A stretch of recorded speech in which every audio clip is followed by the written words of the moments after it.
selalu merasakan kasih-Nya. Mari katakan bersama. Kasih Allah tak berkesudahan, selalu baru setiap pagi.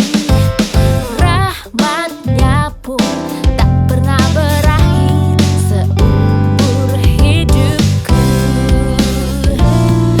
Kasih Allah tak berkesudahan, selalu baru setiap pagi. Rahmat-Nya pun tak pernah berakhir seumur hidupku. Dengan sukacitaku kan menari, dengan sorak-sorai memuji. Ku naikkan pujian, haleluya, nyanyi bagi Dia Sang Raja, nyanyi bagi Dia Sang Raja.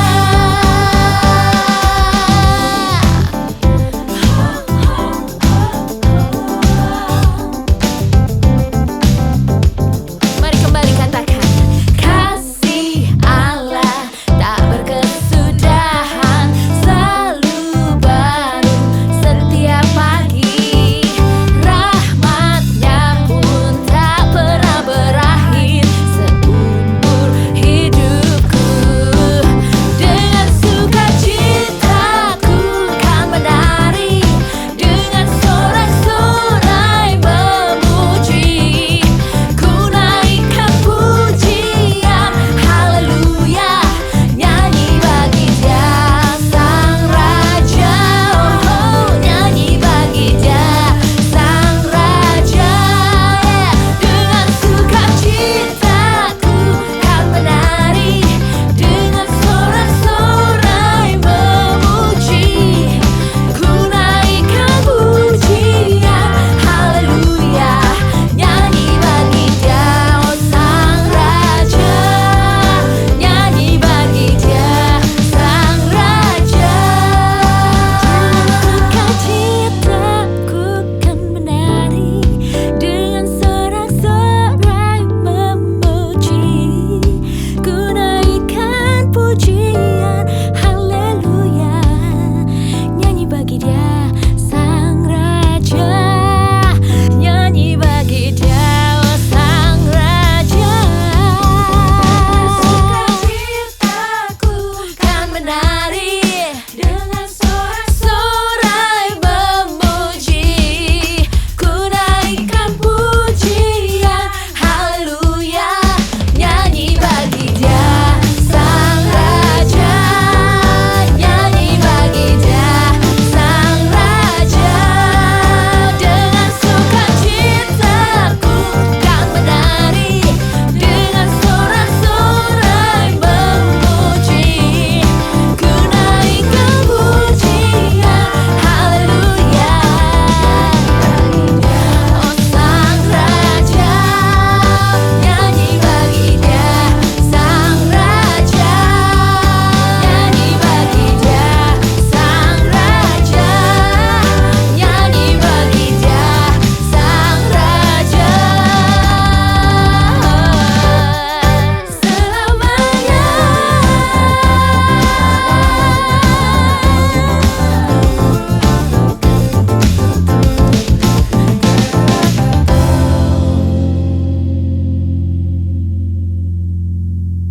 Shalom teman-teman, ketemu lagi di Gereja Online Church bareng kita semua.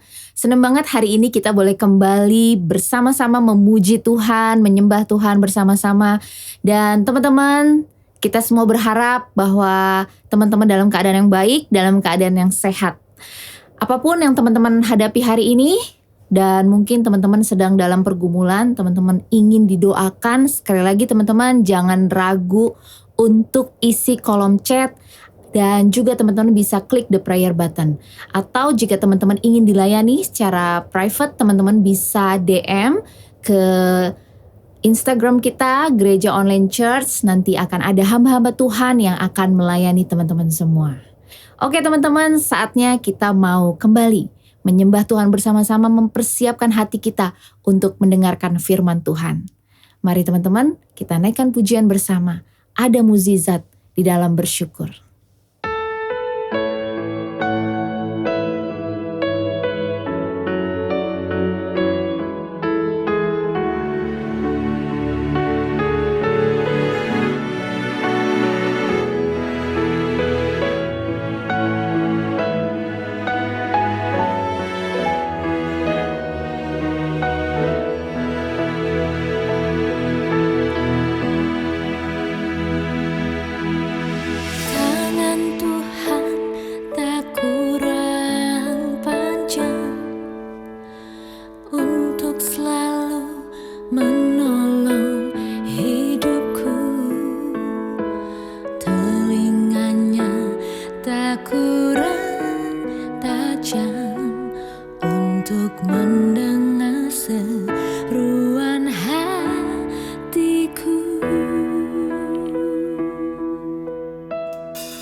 Mari satukan hati kita untuk berdoa. Terima kasih Tuhan untuk hadirat-Mu yang memenuhi hati kami hari ini. Terima kasih Tuhan untuk janji-Mu Tuhan yang tidak pernah meninggalkan kami dalam keadaan apapun Tuhan. Hati kami limpah dengan ucapan syukur karena kami mengingat segala kebaikan-kebaikan Tuhan dalam hidup kami. Terima kasih Tuhan, hari ini kami boleh ada, kami boleh memuji Tuhan bersama-sama. Dan saatnya Tuhan, kami ingin mendengarkan isi hati-Mu Tuhan. Biarlah Tuhan kami serahkan waktu ini ke dalam tangan-Mu. Biar setiap kami yang mendengarkan, kami diteguhkan, iman kami dibangkitkan Tuhan. Terima kasih Bapa, di dalam nama Yesus kami berdoa. Amin. Jika ada pergumulan yang ingin didoakan bersama, bisa bergabung bersama kami dalam 5 menit doa bersama di Instagram Live Gereja Online. Setiap hari Senin sampai dengan Jumat jam 6 sore. Untuk persembahan dan perpuluhan dapat ditransfer ke nomor rekening di bawah ini atau klik giving button. Terima kasih atas kesetiaannya dalam memberi. Tuhan Yesus memberkati.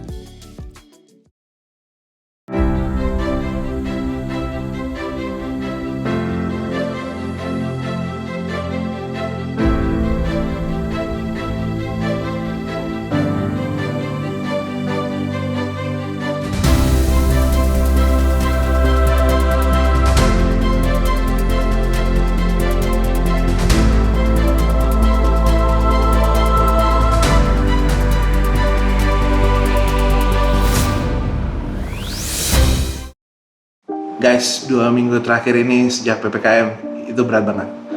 Mesti nyari rumah sakit, nggak ketemu buat teman, nyari obat juga susah. Ada teman yang dipanggil Tuhan. It's really hard. Emotionally, spiritually, bener-bener berat gitu loh beberapa minggu terakhir ini. Walaupun kita udah biasa, udah masuk tahun yang kedua pandemi, kayaknya 2-3 minggu terakhir ini it's the heaviest, yang benar-benar melelahkan fisik tapi juga mental dan spiritual juga. Dan terutama buat gue yang bikin agak stres adalah perasaan bahwa gue tuh nggak ada gunanya gitu. Gue nggak ada tujuannya, nggak ada juntrungannya. Nah apa? Karena gue bukan dokter. Gue bangga sama edukasi gue, bahwa gue udah pernah kuliah di luar negeri, udah belajar musik, habis itu gue belajar biblical studies. I'm proud of that, tapi gue nggak bohong sama lo. Dalam 2 minggu terakhir ini gue pikiran gitu, aduh gue mesti fakultas kedokteran aja ya, mesti gue udah di Jakarta aja sekolah fakultas kedokteran. Gue nggak bilang gue bisa lulus, gue nggak bilang gue bahkan keterima, tapi gue pengen banget gitu loh bantuin mereka, karena menurut gue itu mereka sekarang pahlawan-pahlawan milenial men.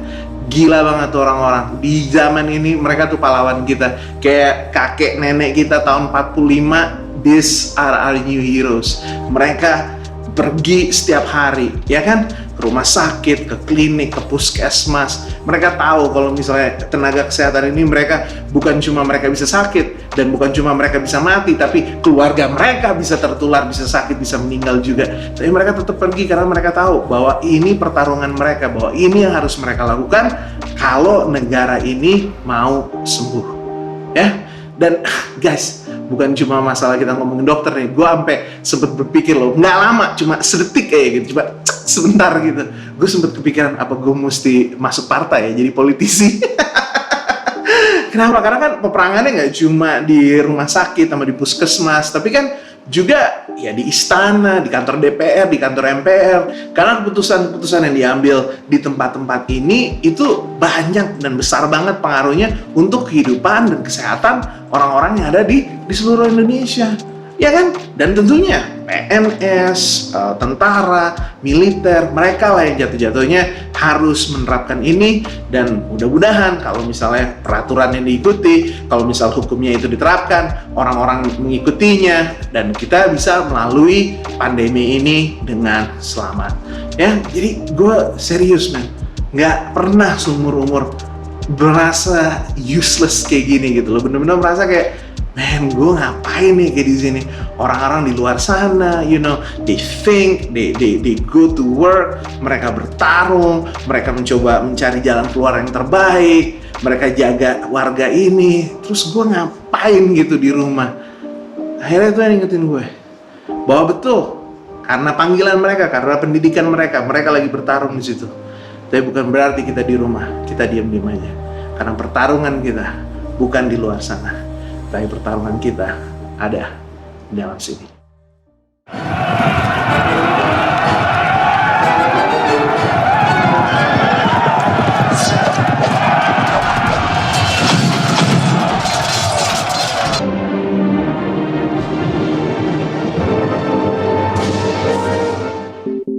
Guys, di Keluaran pasal yang 17 ada satu cerita yang keren banget. Ini cerita peperangan pertama orang Israel melawan bangsa-bangsa yang ada di antara Mesir dan tanah perjanjian.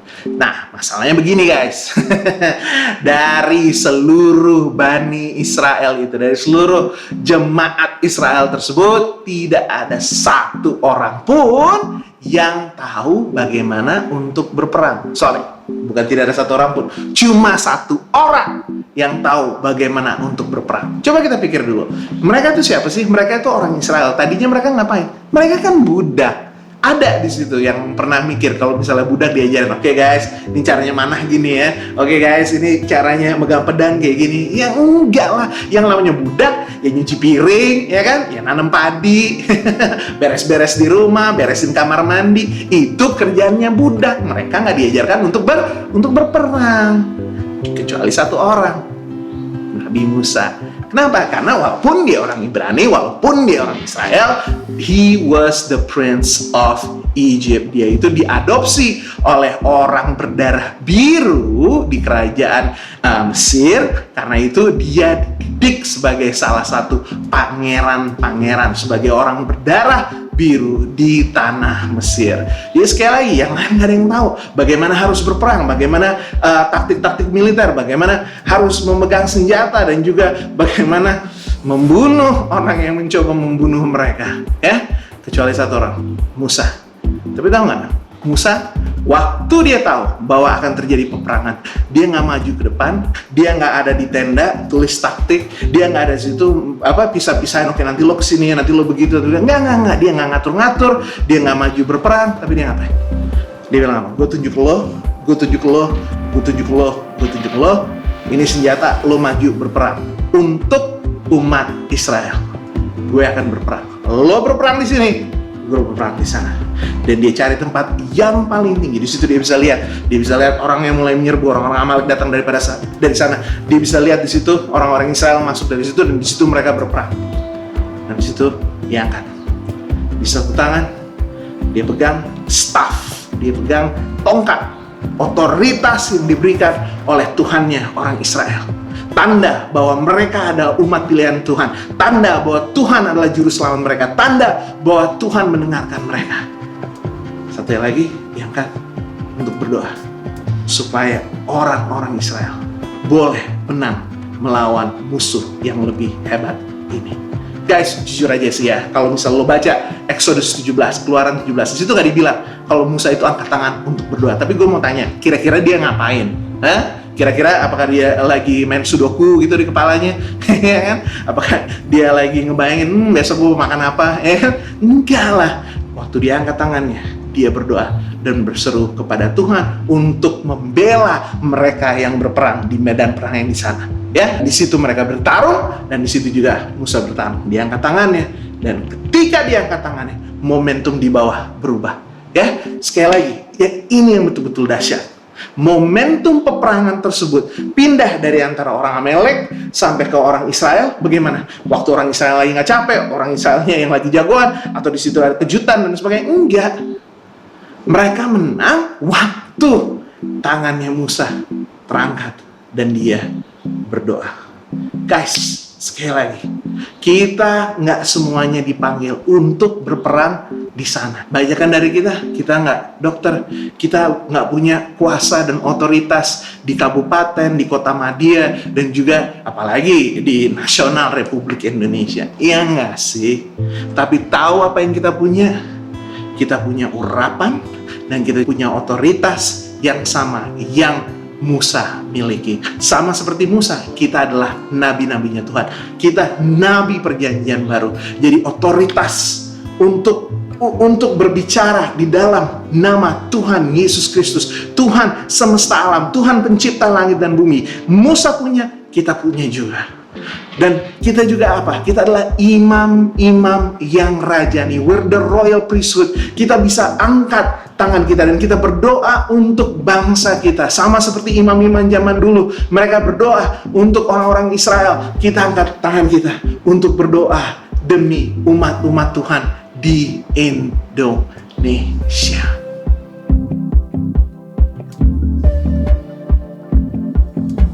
Guys, sekali lagi ya, gue mau lo pikirin.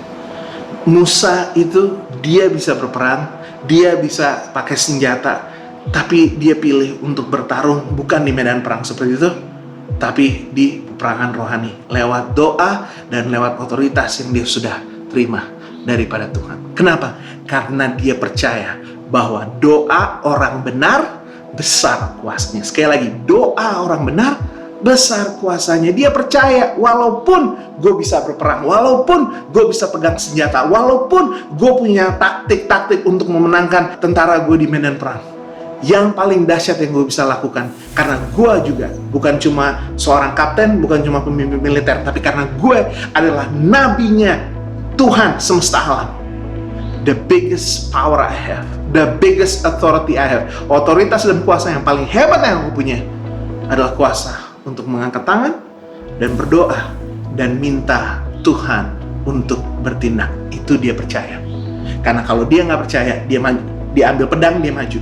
Gue selesain ini dengan badan gue, dengan pemikiran gue, dengan pengetahuan gue, hikmat marifat gue, dengan pengajaran-pengajaran yang gue udah pernah belajar sebelumnya. Tapi karena dia beriman, karena dia mengerti bahwa ilmu yang dia punya itu tidak sama levelnya dengan otoritas dan kuasa yang dia terima dari Tuhan. Dia kirim orang untuk berperang, dia berperang sendiri. Dia naik ke atas, dia angkat tangan, dan dia berdoa. Dan dia tahu bahwa dengan doanya, maka orang-orang itu menang melawan musuh-musuhnya. Guys, hari ini gampang deh. Lo percaya apa enggak? Karena kalau lo percaya, lo gak bakal kayak gue lagi. Lo gak bakal berpikir, gue bisa ngapain ya? Aduh, gue gak ada gunanya. Ini gue sebagai musisi, gue cuma bisa tinggal di rumah. Gue sebagai orang yang kerja di entertainment business, gue gak bisa ngapa-ngapain. Gue bukan dokter, gue bukan politisi. Gue sebagai guru, sekolah lagi pada libur, gue mau ngapain? Guys, you don't think like that. Karena lo tahu bahwa lewat doa lo, nasib bangsa ini bisa berubah. Momentum peperangan kita melawan pandemi ini bisa berubah. Bukan cuma karena dokter, bukan cuma karena politisi, tapi karena kuasa Tuhan semesta alam. Jadi gampang sih guys. Tiap jam 6 ya, kita doa sama-sama. Lo percaya nggak kalau doa kita didengar? Kalau lo percaya, lo doa bareng kita. Lo nggak terlalu sibuk, lo nggak terlalu stres, lo nggak terlalu pusing. Pokoknya tahu jam 6 sore lo doa Instagram Live Gereja Online. Kalau lo bisa bahasa Inggris, tiap jam 12 siang, Ayas Kelapa Gading, Instagram Live. Percaya nggak? Kalau lo percaya, walaupun lo nggak bisa berperang di luar sana, tiap hari, tiap malam, lo angkat tangan, lo berperang di sini, bilang, Tuhan, kuserahkan bangsa ini buat Tuhan. Kalau lo percaya, mari kita berdoa. Tuhan Yesus, bangsa ini, bangsanya Tuhan Yesus, Tuhan yang pegang, Tuhan yang pelihara, Tuhan yang pulihkan dari pandemi ini. Di dalam nama Tuhan Yesus, kita berdoa, haleluya. Amin. Guys, thank you so much for being here. Thank you so much udah mau berdoa bersama-sama kita, melayani bersama-sama kita. Jangan pusing, jangan ragu, dan jangan stres. Berdoa, berdoa, berdoa, berdoa. Dan lihat bagaimana Tuhan memenangkan peperangan kita melawan pandemi ini untuk bangsa Indonesia. Peace.